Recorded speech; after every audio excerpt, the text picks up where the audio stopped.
Kennedy, bom dia para você. Bom dia, Milton, bom dia, ouvintes. Teve muita repercussão aí, a aprovação lá na Câmara dos Deputados do pacote de reajuste salarial para um funcionalismo, no momento em que se fala aí em corte no orçamento, rombos enormes nas contas públicas. A política se sobrepôs à economia? A política se sobrepôs à economia, sim, Milton. É a primeira derrota do ministro da Fazenda, Henrique Meirelles. Prevaleceu o desejo político do governo Temer de tentar se fortalecer com as corporações dos três poderes.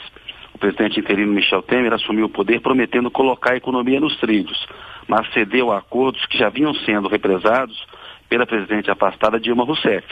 É fato que muitos desses acordos estavam sendo negociados pela Dilma e havia tendência de ela aceitar pagar o preço de agradar as corporações, especialmente agradar os ministros do Supremo Tribunal Federal. O presidente do Supremo, Ricardo Lewandowski, foi uma das autoridades que mais pressionaram pelo aumento do judiciário, que vai ter um efeito cascata em todo o poder. O impacto nos próximos 4 anos varia aí de 58 bilhões de reais a até 100 bilhões de reais, a depender de quem faz a estimativa, Milton.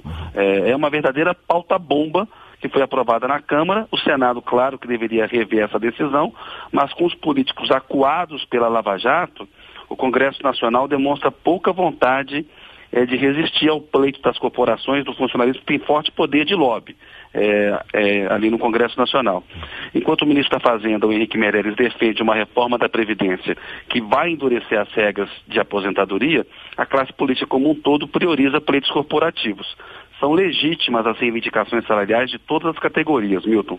Fazem parte da democracia. Os pleitos devem ser respeitados. Mas é preciso realismo fiscal. Os funcionários públicos já têm um rendimento superior à média do rendimento dos trabalhadores da iniciativa privada. Ontem, o produto interno bruto do Brasil recuou para o tamanho que tinha 5 anos atrás.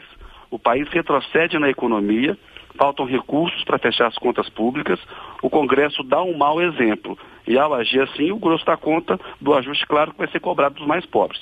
Um outro tema que eu queria ouvir a sua opinião aqui em relação a essa decisão do Procurador-Geral da República, o Rodrigo Janot, ele reagiu com dureza ao pedido do ministro do Supremo, Gilmar Mendes, para que se fizesse uma reavaliação na necessidade de abrir inquérito para investigar o presidente do PSDB, o senador Aécio Neves. Queria sua avaliação sobre esse episódio. O Rodrigo Janot comprou uma briga com o Gilmar Mendes. Na resposta ao Supremo, o Procurador-Geral da República adota um tom duro para defender o que ele considera que é ser uma atribuição constitucional do Ministério Público. O Janot diz que a decisão do Gilmar Mendes de devolver os pedidos de abertura de inquérito contra o Aécio mostraria que, aspas, o Poder Judiciário estará despindo-se da sua necessária imparcialidade e usurpando uma atribuição própria do Ministério Público, né?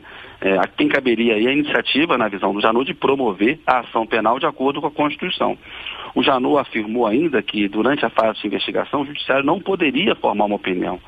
Pelo estilo duro do Gilmar Mendes, claro que deverá vir também uma reação forte da parte dele. O Procurador-Geral da República e o ministro do Supremo, os dois têm trocado algumas farpas ali em julgamentos no Supremo. A gente já viu isso em investigações, em sessões do Supremo a respeito da Lava Jato, né? Essas investigações a respeito do Aécio tendem a elevar a temperatura na relação entre o Janot e o Gilmar Mendes. O Aécio nega as acusações, o Gilmar Mendes acha que ele não precisa ser investigado, mas o Janot pensa diferente.